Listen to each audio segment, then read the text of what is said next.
innovation. It powers Australia's AI and cyber future, amongst a number of other really key areas of research that they embed themselves in. So, what should be cut instead? Well, they need more funding, and that's maybe that's a really good question for the government, and it's also a good question for CSIRO on how they keep doing how this is being done. They shouldn't be. The government shouldn't be saying, "Oh, that's CSIRO's responsibility. They're independent," and then at the same time, it can't just keep going back and forth between them. At the end of the day, it is people's jobs that are on the line, and it's key, critical science and research development that will be lost. Yeah, because did you get the impression with this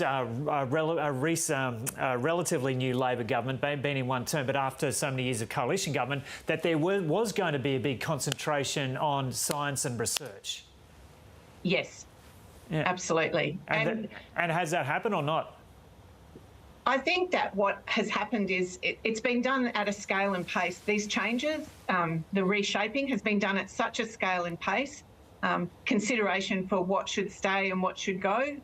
As we've said before, it's not a change management process, it's the problem. It's how it's done and how it's supported. And could this lead to industrial action? No.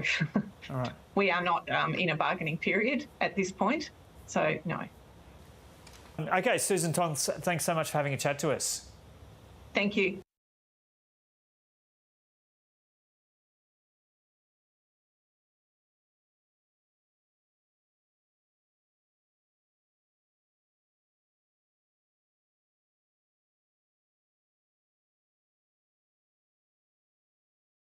Whether it was appropriate for the club to be sponsored by a gambling industry lobby group.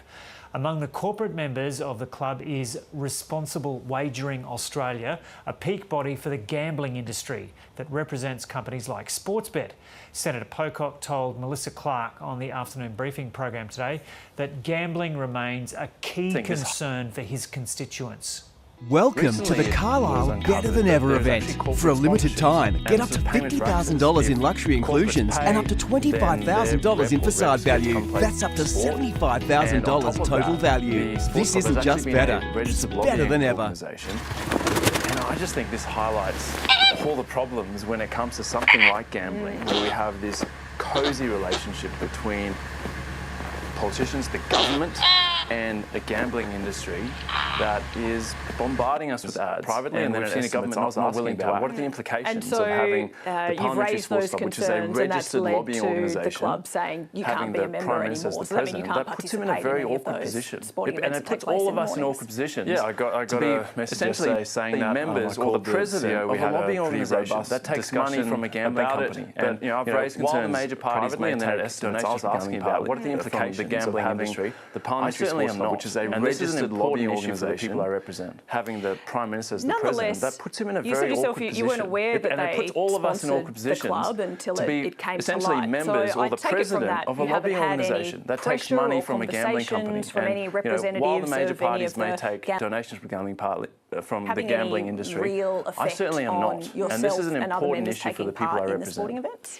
I think it shows the soft power. You said yourself you weren't aware that they sponsored the club until it came to light. So I take it from that you haven't had any pressure or conversations from any representatives of any of the gambling firms that might have been taking part. Is for them about buying social licence, getting in front of people, associating the thing that they love with this industry, which, yes, if you're over 18, go for it. But more and more, we know this is becoming a problem for young people. They're essentially being groomed to think that sport and gambling go like this. And when it comes to the Parliamentary Sports Club, that's what's happening. The Prime Minister says, look, people turn up and play sport. This is on the register, it's transparent, so it's not like it's hidden. So what's the big deal? What would be your response to the Prime Minister? Well, many parliamentarians I've spoken to weren't made aware of this when we signed up. The thing we want to do is just turn up and play some sport. Our understanding was we paid a fee to cover things like insurance and maybe, for the balls and the cones. Couple of cones around the edge, yep.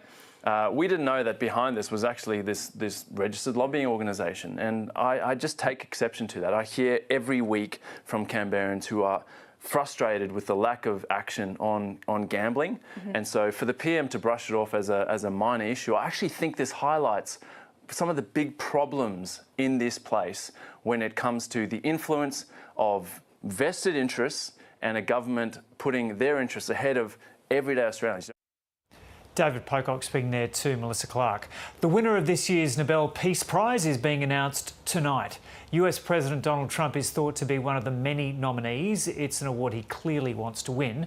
Given the turn of events in Gaza, Egypt's president has told Donald Trump he deserves it, but many believe it won't be him this year. Everyone says that I should get the Nobel Peace Prize for each one of these achievements. Will you get the Nobel Prize? Absolutely not. They'll give it to some guy that didn't do a damn thing. If peace is in reach, could the prize Donald Trump has long